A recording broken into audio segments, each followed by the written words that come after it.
आत्मीय भाइयों और बहनों, महिला जागरण की दिशाधारा लेखिका माता भगवती देवी शर्मा आपको पढ़कर सुना रहे थे। आइए सुनते हैं इसी क्रम में अभियान का स्वरूप एवं रूपरेखा। मित्रों, अपने देश में सुशिक्षित और सुयोग्य महिलाओं की संख्या कम है। जो है वह अपनी नौकरी चाकरी तथा घरेलू कामकाज में बेतरह व्यस्त हैं सार्वजनिक क्षेत्र में प्रवेश कर सकने और उस दिशा में निरंतर श्रम करने की स्थिति में जो हैं, उनमें से कदाचित ही कुछ इस विषय में सोचती हैं। समय की पुकार नारी जागरण अभियान को आंधी तूफान की तरह व्यापक बना देने की है। उसे दावानल की भांति द्रुतगामी और गगनचुंबी बनाना चाहिए। इसलिए उसका प्रथम उत्तरदायित्व प्रगतिशील पुरुष वर्ग पर डाला गया है और जोर देकर कहा गया है कि पश्चाताप प्रायश्चित के रूप में भी और उज्जवल भविष्य की अनिवार्य आवश्यकता समझकर भी नारी पुनरुत्थान का संचालन उसी को करना चाहिए। उसी को करना चाहिए। नारी अग्रिम मोर्चे पर खड़ी जरूर होगी, पर उसे इसकी सफल भूमिका निभा सकने की स्थिति तक पहुंचाने के लिए उसी को अपने पैरों, अपने घरों की नारियां आगे करनी होगी। प्रोत्साहन, प्रशिक्षण, मार्गदर्शन, अवकाश देने से लेकर साधन जुटाने के लिए उसे पर्दे के पीछे रहकर भी पूरा योगदान देना होगा। प्रारंभिक ढांचा मजबूत पैरों पर खड़ा होते ही चिंतन और कार्यक्रम को सुविस्तृत बनाना होगा और तदनुरूप योजनाएं बनानी होगी। समस्या आदि जनसंख्या की है और उस पिछड़ेपन की है जो 1000 वर्ष से क्रमशः सघन और भारी ही होता चला आया है।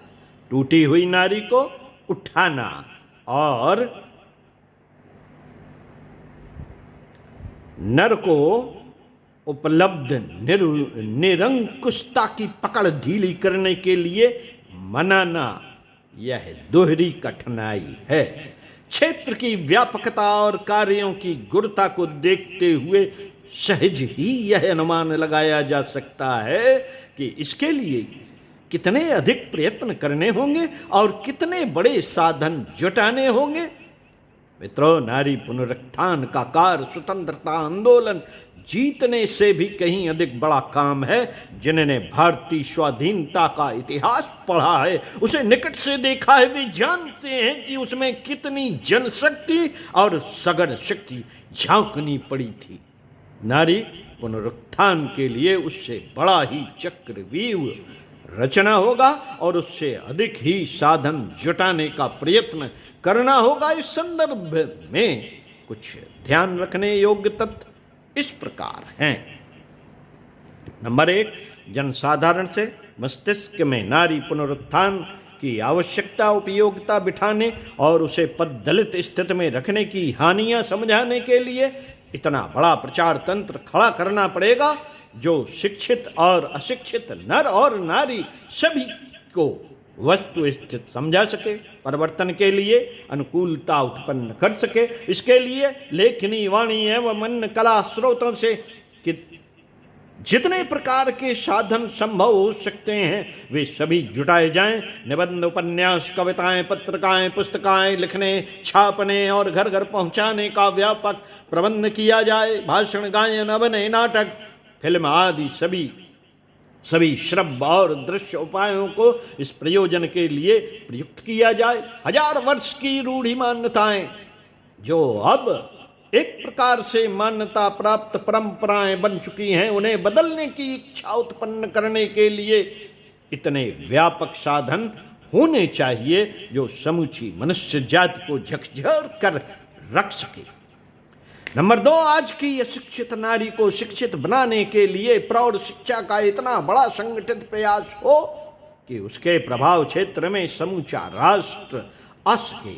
इसे युग धर्म माना जाए और इसके लिए प्रत्येक व्यक्ति को कुछ न कुछ अनुदान प्रस्तुत करने के लिए कहा जाए। तीसरे प्रहर 2 से 5 बजे चलने वाली प्रौढ़ महिला पाठशालाओं का प्रबंध गली गली मोहल्ले मोहल्ले में किया जाए। शिक्षित नारियां इनमें अध्यापन के लिए समय दें। प्रत्येक घर में एक मुट्ठी अनाज का 50 पैसा प्रतिदिन संग्रह करने वाले ज्ञान घट स्थापित किए जाएं।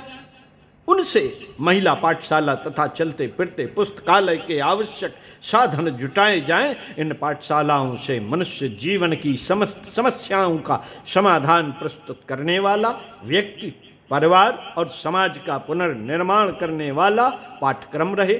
साथ ही संगीत और गृह उद्योगों की शिक्षा भी सम्मिलित रहे। जहाँ संभव हो वहाँ कन्याओं एवं महिलाओं के लिए नए विद्यालय खड़े किए जाएं और पुरानों को विकसित किया जाए। नंबर 3, आर्थिक स्वावलंबन के लिए कुटीर उद्योग सिखाने की व्यवस्था हो। कच्चा माल पहुंचाने और तैयार माल बेचने वाली सहकारी समितियां हर जगह खड़ी की जाएं। फालतू समय का सदुपयोग करके कुछ कमा लेने और कुशलता विकसित करने की दृष्टि से यह व्यवस्था नितांत आवश्यक है। विधवाएं, परित्यक्ताओं तथा दूसरी अभावग्रस्त महिलाओं को नियमित काम देने और निवास की व्यवस्था करने वाली महिला शिल्पशालाएं जगह जगह स्थापित हों ताकि निराश्रिताएं तिनके की तरह उड़ने फिरने की अपेक्षा कुछ निश्चित आधार प्राप्त कर सकें। ऐसी महिलाओं की संख्या इन दिनों निरंतर बढ़ती ही जा रही है। नंबर 4, सामान्य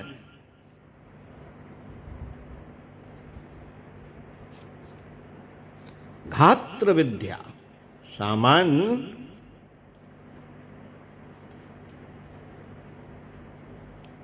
घात्र विद्या सिखाने के लिए हर जगह प्रबंध हो। प्रसूतिशालाएं चलें। सामान्य धात्र विद्या सिखाने के लिए हर जगह प्रबंध हो।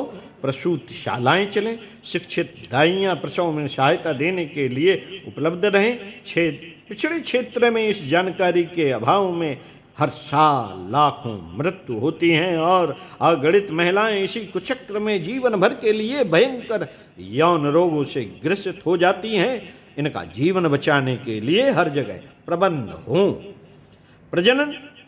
प्रजनन सीमित करने की आवश्यक शिक्षा भी इन्हीं केंद्रों में दी जाए और अनचाही एवं अनावश्यक संतान रोकने के लिए क्या सतर्कता रखी जानी चाहिए। इन जानकारियों के होने से अत्यधिक संतान के भार से शारीरिक और मानसिक स्वास्थ्य गंवा बैठने वाली नारी को बहुत राहत मिल सकती है।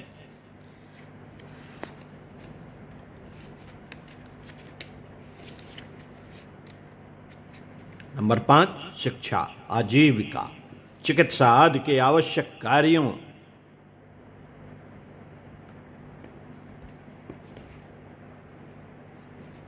के लिए जाते समय बच्चों को संभालने सिखाने वाले ऐसे शिशु गृह बनाए जाएं जिनमें उतने समय तक बच्चों को संभालने की व्यवस्था रहे जिससे महिलाएं उतने समय तक अन्य आवश्यक कार्य कर सकें। घर में खेलने और ज्ञानवर्धन का अभाव रहने से बच्चों की आदतें बिगड़ती हैं।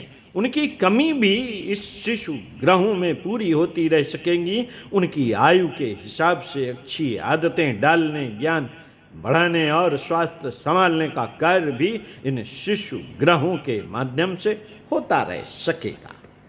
साथियों, इसी क्रम में अभी बताते हैं नंबर 6, घर परिवार की आवश्यक वस्तुएं युद्ध और सस्ते मूल्य का उपलब्ध करने वाली महिला सहयोग समितियां स्थापित की जाएं। इनके माध्यम से उन्हें सुविधा भी रहेगी और खरीदने बेचने का अनुभव भी यह सहकारी समितियां अपने सदस्य परिवारों के लिए सामूहिक भोजन बनाने या उत्तरदायित्व भी संभालें। इससे साथ बैठने, साथ खाने की सहयोग प्रवृत्ति पनपेगी और हर घर की स्त्रियों की छोटे से परिवार के लिए भोजन बनाने जैसे काम के लिए सारा समय नष्ट करना पड़ता है, उसकी बचत हो सकेगी। इस बचे समय का उपयोग अन्य महत्वपूर्ण कार्यों में हो सकता है। घर घर में चौका, चूल्हा, धुआं, लकड़ी, कचरा आदि के कारण जगह भी गिरती है और गंदगी भी रहती है। यह सामूहिक भोजनालय से सहज ही यह बात दूर हो सकती है। कुछ महिलाओं को पकाने, परोसने और बर्तन आदि मांजने की आजीविका मिल सकती है और शेष समय में अपने और परिवार के लिए अनेक महत्वपूर्ण कार्य करने का अवसर मिल सकता है। नारी समाज सेविकाओं के प्रशिक्षण की विशेष व्यवस्था हो, जिसमें वे महिला वर्ग के लिए आवश्यक शिक्षा, स्वास्थ्य, संगठन, स्वावलंबन, परिवार निर्माण आदि उपयोगी प्रवृत्तियों का घर घर जाकर या एकत्रित करके प्रशिक्षण करती रह सके, साथ ही इन कार्यों में उन्हें सहयोग देती रह सके। प्रौढ़ पाठशालाओं का संचालन तथा अध्यापन कैसे किया जाना चाहिए आदि का ज्ञान भी उन्हीं पाठशालाओं में उपलब्ध हो। व्यायाम, मनोरंजन, व्यवस्था, समाज सुधार जैसी अनेक सत प्रवृत्तियां नारी समाज में प्रचलित करने के लिए इन मार्गदर्शिकाओं और स्वयं सेविकाओं की बड़ी संख्या में आवश्यकता पड़ेगी। स्वेच्छा सहयोग से सेवाभावी श्रमदान तो इतने बड़े अभियान का मूल आधार होगा ही, पर इसी प्रयोजन में पूरा समय देने वाली समाज सेविकाओं की संख्या ऐसी होगी जिनका निर्वाह व्यय जुटाना पड़े, उसकी आर्थिक व्यवस्था भी जुटाई जाए। सार्वजनिक सेवा संस्थानों में नारी को प्रवेश दिलाने की भूमिका बनाई जाए। ग्राम पंचायतों, जिला पंचायतों, सहकारी समितियों, विधानसभाओं, लोकसभाओं में प्रवेश पाने के लिए उन्हें चुनाव लड़ना चाहिए। इस दिशा में नारी को वोट का महत्व, उसका सदुपयोग और उचित व्यक्तियों को ही वोट देने का आधार समझाया जा सकता है। जब छोटे छोटे वर्ग अपनी संगठन शक्ति के सहारे अपने प्रतिनिधियों को सफल बना सकते हैं तो कोई कारण नहीं कि नारी को आधी जनसंख्या संस्थाओं और सरकार में अपना उचित प्रतिनिधित्व प्राप्त न कर सके। इन संस्थाओं के माध्यम से नारी उत्कर्ष के लिए बहुत बड़ा काम हो सकता है। इस क्षेत्र में नारी की अरुचि, अपेक्षा एवं अनभिज्ञता को दूर करने के लिए प्रबल प्रयत्न किए जाए। मित्रों, नंबर 9, नारी को भोग्या के रूप में प्रस्तुत करके उसे अपमानित, पतित बनाने वाले कामुक प्रचार को रोका जाए। साहित्य, चित्र, फिल्म, गीत आदि माध्यमों से नारी को वासना की पुतली के रूप में प्रस्तुत करने में शालीनता की समस्त मर्यादाएं तोड़ी जा रही हैं। इन प्रवृत्तियों का घोर विरोध खड़ा किया जाए। नारी को फूहड़, उत्तेजक एवं श्रृंगारी सजधज में सन्निहित आत्महीनता से विरत किया जाए। नर की तरह नारी को भी मात्र मनुष्य ही रहने देने का वातावरण बनाया जाए। उसे वासना की पुतली के रूप में प्रस्तुत करने वाले समस्त प्रयासों को प्रबल विरोध खड़ा करके निरस्त किया जाए।